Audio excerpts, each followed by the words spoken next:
Hi guys, good morning everybody.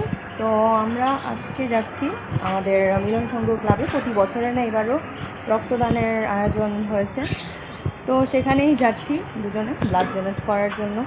আর এই দেখো কি প্রচণ্ড রোদ, আজকে মেবি 43 কি 44 হবে, 42 আছে এখন অবধি। তো চলো সেখানে গিয়ে তারপরে সবটা তোমাদের দেখাচ্ছি। ক্লাবে আমরা চলে এসেছি, এখন দেখি কি অবস্থা, কতক্ষণ লাগে ব্লাড ডোনেট করতে। তো ফাঁকা ফাঁকছে ক্লাবটা।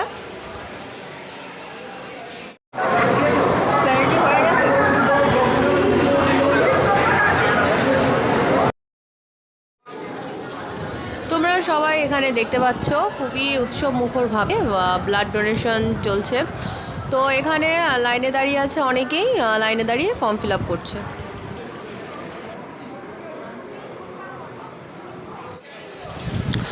এখানে ওয়েট মাপা হচ্ছে, প্লাস নাম, ঠিকানা, মোবাইল নম্বর এগুলো লিখে একটা ফর্ম ফিল আপ করা হচ্ছে। তো আমারও ওয়েট মাপা হয়ে গেছে, ফর্ম ফিল আপও হয়ে গেছে। আর এরপর ধ্রুবর পাপারটা হবে, আমার পরে ধ্রুবর পাপার লাইন। আর তারপরে হচ্ছে পাশেই বসে আছেন ডক্টর, সেই ডক্টর আমাদের বিপি প্লাস আরও আদার্স কিছু চেক আপ করবে। তো আমাদের দুজনেরই ডক্টরের চেক আপ পুরো কমপ্লিট, এবং ডক্টরের চেক আপে যা যা থাকে বিপি মাপা হয়, প্লাস ওয়েট সব কিছুই আমাদের ঠিক আছে। আর এখন আমরা ফাইনাল স্টেজে এসে দাঁড়িয়েছি, এখানে হচ্ছে ব্লাড, এখানেই শুয়ে আর কি ব্লাড ডোনেট করা হবে। তো অলরেডি ডান, মানে আমি শুয়ে পড়েছি। এখানে মিলন সংঘ ক্লাবের সদস্যরা যারা আছে তারাও ব্লাড ডোনেট করছে। আর আমার একটু ভয় লাগছে, কারণ এবার দিয়ে আমার হলো, তবুও অনেক ভয় লাগছে। আর ধ্রুবর সেন্সি, সেও ব্লাড ডোনেট করেছে, প্লাস আমাদের ক্যারেটের অনেক গার্জিয়ানরা আছে তারাও ব্লাড ডোনেট করেছে। আর ধ্রুবর পাপার কাছে ব্লাড ডোনেটটা হচ্ছে একদমই জল ভাত, কারণ এইবার নিয়ে তার 41 টাইম হলো সে ব্লাড ডোনেট করছে। আর বলতে পারো ব্লাড ডোনেট করা তার একটা হবি হয়ে গেছে, মানে সে ব্লাড ডোনেট করতে পছন্দ করে, মানুষের উপকার করতে পছন্দ করে। সো তার মুখে কোনো ভয়ের কোনো ভাবই নেই। ধ্রুবর পাপার ব্লাড ডোনেট করা হয়ে গেছে, আর এখানে 2-3 মিনিটের মতো একটু শুয়ে থাকতে হয়, সেটাই ধ্রুবর পাপা শুয়ে আছে। আর আমারও ব্লাড ডোনেট হয়ে গেছে, আমি একটু শুয়েছিলাম, এখন হাত উঁচু করে একটু বসে থাকতে হবে। আর এই ফাঁকে একজন দাদা এসে বলল যে তোমরা তো গ্লুকোজ খাওনি, তোমাদের যেহেতু ব্লাড ডোনেট হয়ে গেছে, সো গ্লুকোজটা খেয়ে নাও। তো হাতে ধরিয়েই দিয়েছে বলতে পারো, তো ভালোই হয়েছে, ব্লাড ডোনেটের পর গ্লুকোজটা দরকার। আর এখানে মিলন সংঘ ক্লাবের যারা ভলান্টারি তারাই সেগুলো করছে, ধ্রুবর পাপাও খেয়ে নিচ্ছে। তো প্রতি বছরই আমাদের ক্লাবে এই ব্লাড ডোনেটের দিনে এই সব কিছুর আয়োজন করা হয়। আর সাথে আমরা 2টো সার্টিফিকেটও পেয়ে গেছি ব্লাড ডোনেটের। তো এখানে আছে কফির স্টল। তো স্টল দেখে তো আর কফি না খেয়ে পারা যায় না, তো স্ট্রং কফি এখন আমরা দুজনে খেয়ে নেব। আর এটা খাওয়া এখন অনেকটাই জরুরি। তো তারপর কফি খেয়ে আমরা চলে যাব নিচে, কারণ সেখানে আমাদের জন্য গিফটের ব্যবস্থা করা আছে। আর অলরেডি আমাদের হাতে গিফট তুলেও দেওয়া হচ্ছে।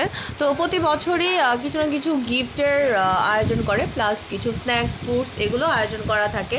তো সেটাই হচ্ছে। আর এখানে দেখো কি সুন্দর করে ফ্রুটসগুলো র্যাপিং করা হয়েছে। আর এখন আমরা চলে এসেছি এখানে লাস্ট আমাদের যেটা, সেটা হচ্ছে আখের জুস। তো এটা খেয়ে তারপরে আমরা বাড়ি চলে যাব। তো এই কাঠফাটা রোদের মধ্যে আখের জুসটা সত্যি খুবই খুবই ভালো ছিল।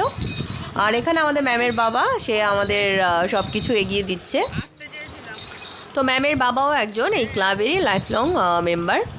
এখন আমরা আইস দেওয়া আখের রসটা এনজয় করব। তো আর গিফটগুলো আমরা তোমাদের বাড়ি গিয়ে দেখাবো। এখন আখের জুসটা খাচ্ছি, তো খেয়ে খুবই ভালো লাগছে, খুবই ভালো লাগছে সত্যি, আখের জুসটা খুব ভালো ছিল। তো এখন বাড়ি যাওয়ার পালা। তো চলো গিফট নিয়ে আমরা এখন বাড়ি চলে যাই। তো গিফট দেখে বেশি খুশি হবে ধ্রুব। তো ধ্রুবর সামনেই তোমাদেরকে আমি বাড়ি গিয়ে গিফটগুলো দেখাবো।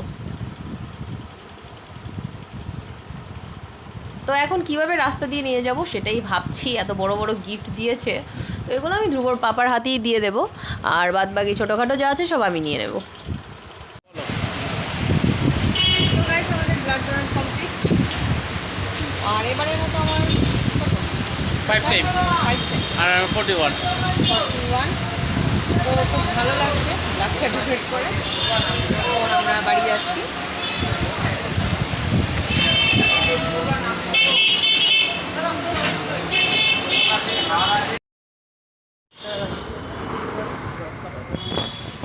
আমাদের গিফট কি কি আছে চলো সেটা তোমাদের।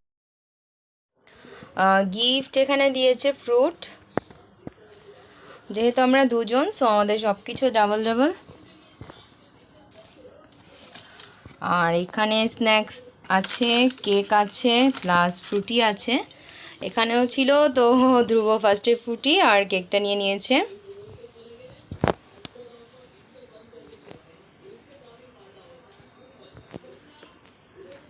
আর এদিকে হচ্ছে তোমার দুটো অ্যাটাচি।